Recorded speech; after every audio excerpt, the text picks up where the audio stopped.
It's a lot since the last time I spoke to so many people. So I'm Matteo Roggia of Animation, and today I will show you the result of the collaboration between Open Data Hub's team with Animation about the design of the new course infrastructure of Open Data Hub.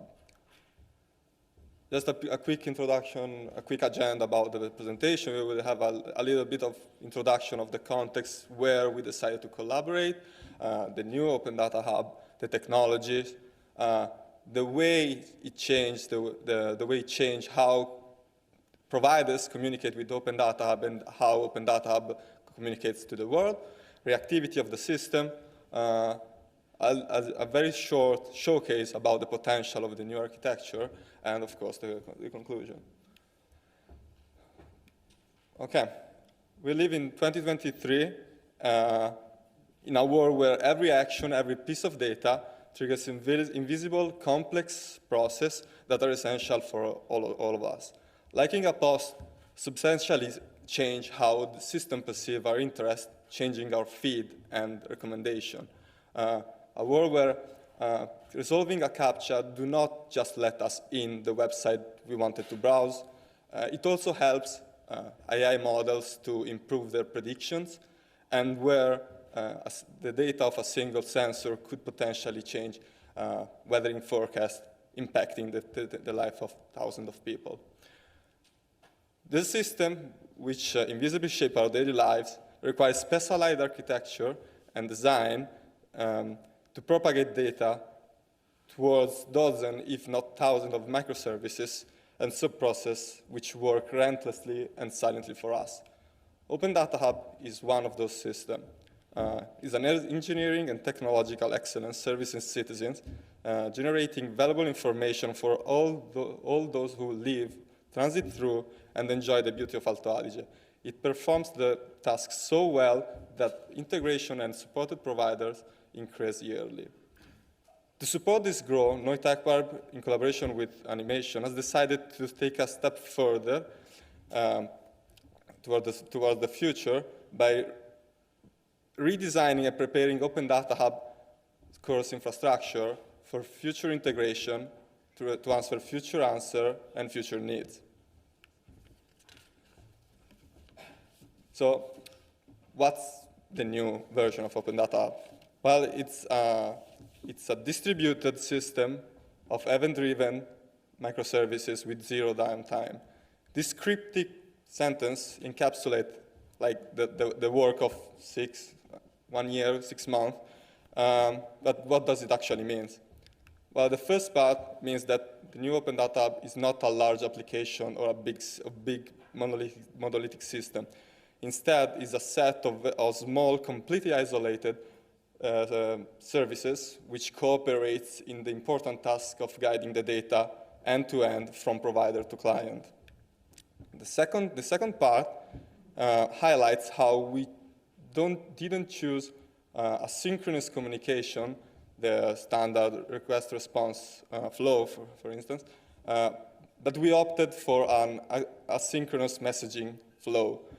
This means that when a service or a module completes its computation, it just triggers an event within the system, informing everyone that he has finished its computation and the result are the one provided in the message.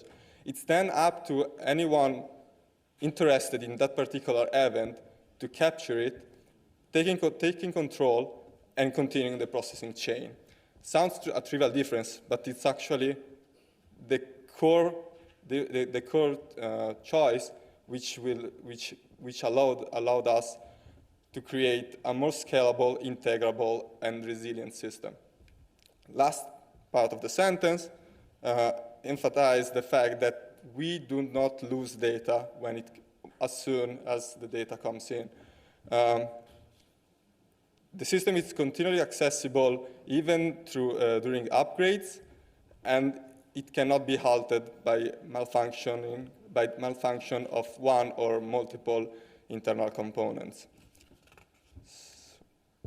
And what are the technologies which made this system possible? all of the technology are state-of-the-art technologies such as Terraform for providing infrastructure following the infrastructure as a service principle, Kubernetes for service orchestration, RabbitMQ for event queuing and routing.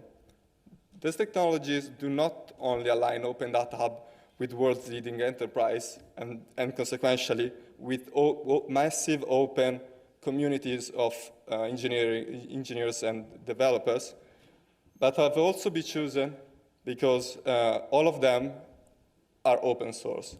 And because open source is a very important theme for Open Data Hub, the core architecture itself is available in a public repository, the one in the slide, through which anyone can spin up a local Open Data Hub core cluster within 20 minutes. So a lot of things, but what does it change at the end of the day? Well, the first thing it changes is how Open Data Hub interfaces with providers and clients. We live in internet in the last decade has reached almost every part of our world, and because it's so present in our life, systems have to follow rules to integrate data, rules to provide data, how the data should be packaged and sent, protocols, and so on. That's why Open Data Hub has decided to move towards the standardization of its ingestion layer. Open Data Hub, the new Open Data Hub provides REST API, MQTT, and WebSocket interface, which providers with very precise specification, which providers have to follow when communicating with Open Data Hub. And while still retaining custom logic for legacy providers, the final goal is to align even the oldest integration with the specification and standards of the Internet 2.0. Another thing that changed is how Open Data Hub reacts to world changes. We already discussed how Open Data Hub is based on an architecture of microservices that communicate with each other, and in this architecture, services can be seen as Lego blocks. Each Lego block has very specific responsibilities and very limited domain. And as you could imagine,